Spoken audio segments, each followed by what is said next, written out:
Morning, Bill. Happy New Year. Thanks, Alan. Same to you. Just before I get to a question, any chance you're going to get a chance to watch Alabama in the game this afternoon because your friendship with Nick? Yeah, I'm not really sure what the schedule is on the games, but yeah, well, I'm sure I'll see plenty of them in the off season. But yeah, maybe we'll get a chance today. Okay. My question is obviously Trevor Lawrence athletically is very good, has a very strong arm. But what have you seen from him in terms of his decisions within the pocket, Bill? No, good. I think he's gotten more comfortable as the season's going on, and gotten comfortable with the offense, and I'd say the offense has probably gotten comfortable with the things that he does best, and so definitely a good level of execution there. They did a good job last week against the Jets, mixing in different varieties of passes, quick throws, moving pocket throws, deep balls, third down conversions, red area plays. So he's pretty good at all of them, and continues to get better. So I think he's had a good year, and he's be a big solid NFL player. Maybe great. I don't know, but he's certainly made a lot of progress this year. Thanks, Bill. Yeah, you're welcome.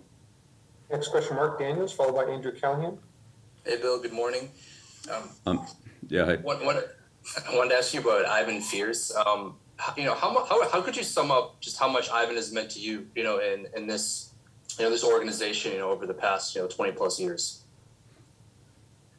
Yeah, Ivan's meant a lot. He really is, the ultimate team player. One of the most unselfish people I've ever known. Works very hard. Totally committed to the team. Loves football. Loves coaching football. Loves being a part of the team and helping the team in any way he can. He's always done whatever I've asked him to do, and he's always done a great job for our offensive coordinators here, Charlie, Josh, Billy, whoever it's been. So, he's coached a couple different spots, done multiple things for us in terms of points of emphasis through the years. He's always there when you need him, and you can always depend on him. He's been a great friend and great coach, great part of this organization. Had a lot to do with our success. Thank you. You're welcome. Yeah, you're welcome, Mark. Next question, Andrew Callahan, followed by Mike Giardi. Hey, Happy New Year, Bill. Oh, thanks. Appreciate it, Chris. Same to you. So I just want to ask you first, do you expect any players to be activated off of your COVID reserve here today? Possibly. Yeah, we've got some guys that are kind of right on the edge there. We'll see how it goes. A combination of different things here. Andrew, based on the time frame, the symptoms, and kind of what when we're able to clear them. So I don't want to say it's hour by hour, but it's somewhere between hour by hour and day by day. Just seeing how this all comes together. All right, afternoon by afternoon. Yeah, that's right. Yeah. And then relatedly, the Jaguars returned 7 players off of COVID reserve, obviously a number of starters in that group. How has that affected your preparation, if at all, knowing obviously that's a great uncertainty there with their roster? Right. So, yeah, and again, we've prepared for a lot of the players that are on their reserve list, knowing that that's a possibility. Some will come off, some won't. We can't control that, so we're ready to go on their full roster, whether it's players coming back off that reserve or whether it's practice squad players. They've signed some players this week as well that are new to the roster. So we have to be prepared for the whole group, and that could change for them just like it could change for us very quickly between now and game time. We're about 48 hours away from kickoff, but I don't think it would surprise any of us if something happened between now and then. So that's kind of the it's kind of the mode that we've been in here for several weeks, and we'll probably continue to stay in it. So yeah, it's there's some uncertainty, but again, we can only control what we can control, and if we have to make an adjustment, we will, and if we get information that affects anything that we're doing on our opponent, then we'll take that into consideration and adjust to it. Similar to what would happen if it happened, in the game. I mean, we have a little more time than that, but that's a similar type of scenario. Next question, Mike Giardi, followed by Chris Ryan. Happy New Year, Bill. No, thanks, Mike. Same to you. I'm curious what you've observed from Mac here over the last few weeks. You know, a couple turnovers here and there, accuracy not what it had been prior to and what we've come to expect. How are you sort of seeing him deal with that adversity as he presses forward this week? Yeah, I think Mac's been pretty consistent. He's consistent day to day and week to week, and honestly, I think he's one of our most consistent players. So he works hard. He continues to improve. There are new things every week from a game plan, scheme, matchup standpoint, but he continues to, gain experience processing those, and doesn't repeat many errors. But there's a lot of new things for him, a lot of new things that he hasn't seen, things that come up. But again, he handles those pretty quickly, pretty well, and pretty consistently. So, I think he's one of our most consistent players. Thank you, Bill. Yeah, you're welcome, Mike. Next question, Chris Ryan, followed by Julia Pennington. Happy New Year, Bill. Thanks, Chris. Same to you. Kind of along the same lines on Mac. You've talked before about managing a rookie quarterback's experience. What type of benefit do you think that this type of experience will have for him moving forward? And is it good for a quarterback to face this type of adversity and see how they will come through it?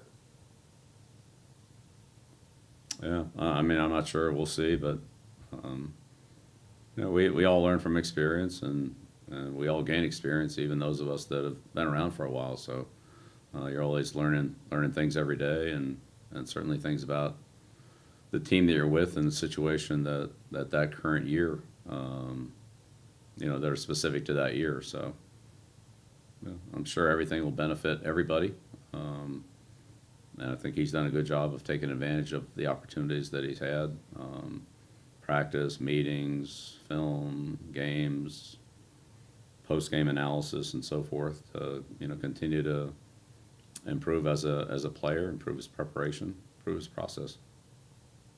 And just on COVID management for a second, when people think about the Patriots and you, there's a very, very often you think about process and structure and everything being very, consistent. How has the variable of COVID been different than injuries, and has it been a challenge, as much of a challenge as one would imagine for you to manage things in the COVID environment? Yeah, it's been different. There have been challenges. Again, every team in the league is dealing with the same thing, so it's not anything unique to us. Most injuries occur during the game. There are very few practice injuries, so that's usually not that doesn't come up very often.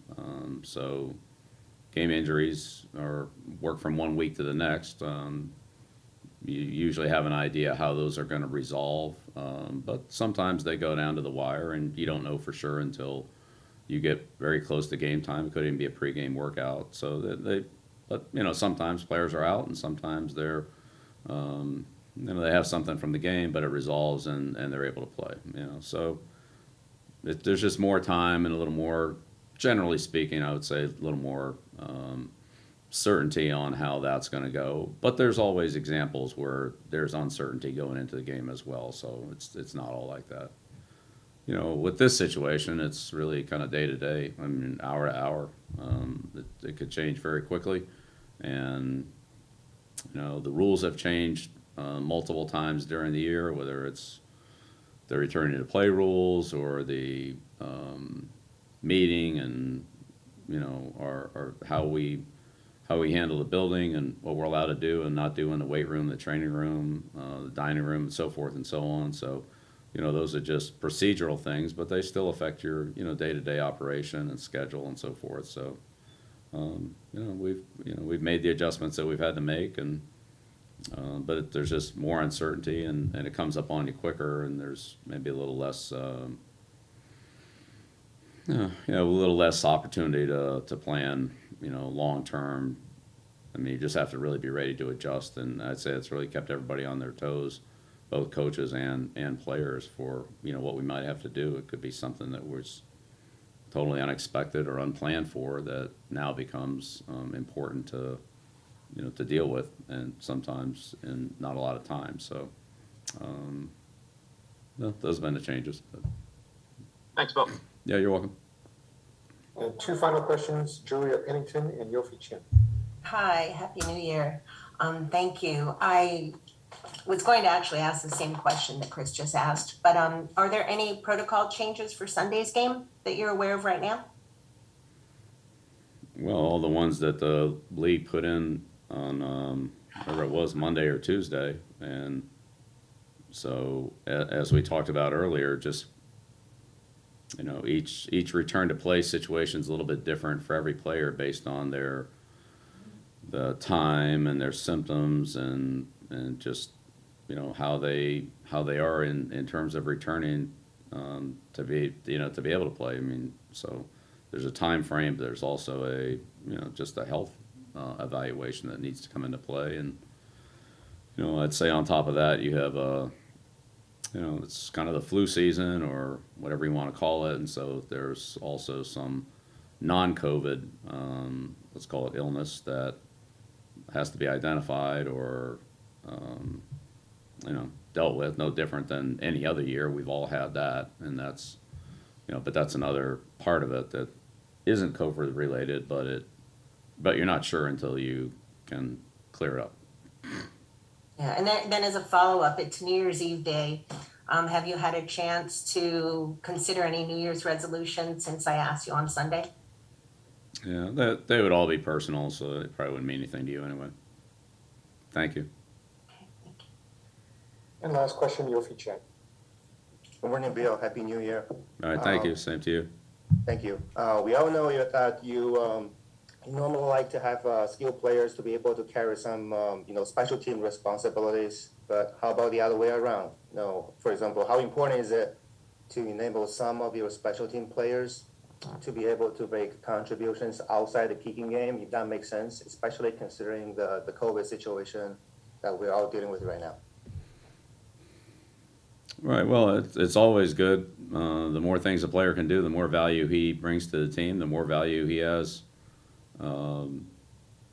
as a player, whether that's, contractually or, his role in the team and so forth. So players that can do more things and can contribute in more ways have more value. That gets them to the roster, gets them on the roster. It could get them active to the game and give them more opportunities to play. So I think everybody is well aware of that, and I think the players try to develop those roles for themselves. Ultimately, some players have some roles, and other players don't have them, or they're backups in those roles. And when we have to make our decisions on the game day roster for the 48 active players, we make them based on the players we think that will give the team the best chance to win, have the most impact in the game, or have the most important roles in the game. So that changes a little bit from week to week, depending on where our team is and who our opponent is and what the matchups are and what the game plan is. So, but again, all the players and all the coaches, I think everybody in the NFL knows the old saying that,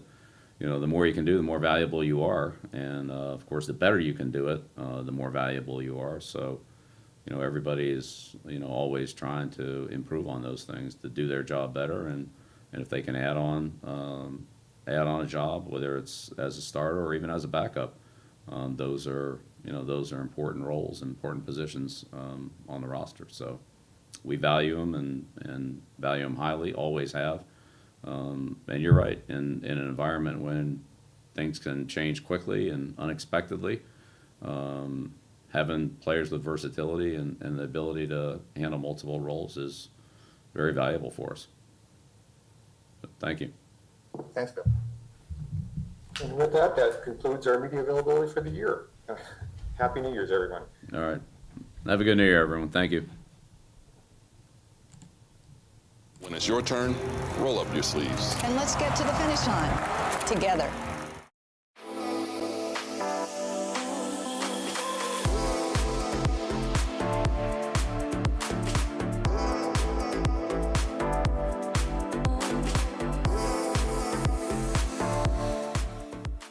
When did Bud Light Seltzer start making lemonade? Probably when 2020 handed us all those lemons.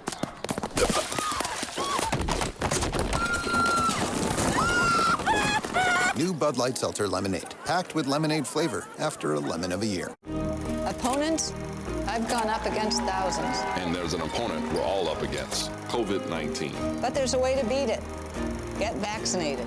So when it's your turn, roll up your sleeves. And let's get to the finish line together.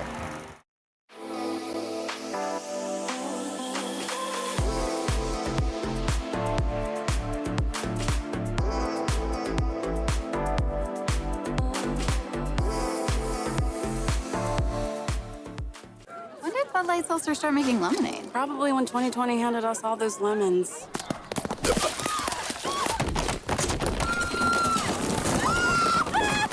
New Bud Light Seltzer Lemonade, packed with lemonade flavor after a lemon of a year. Opponents? I've gone up against thousands. And there's an opponent we're all up against, COVID-19. But there's a way to beat it. Get vaccinated.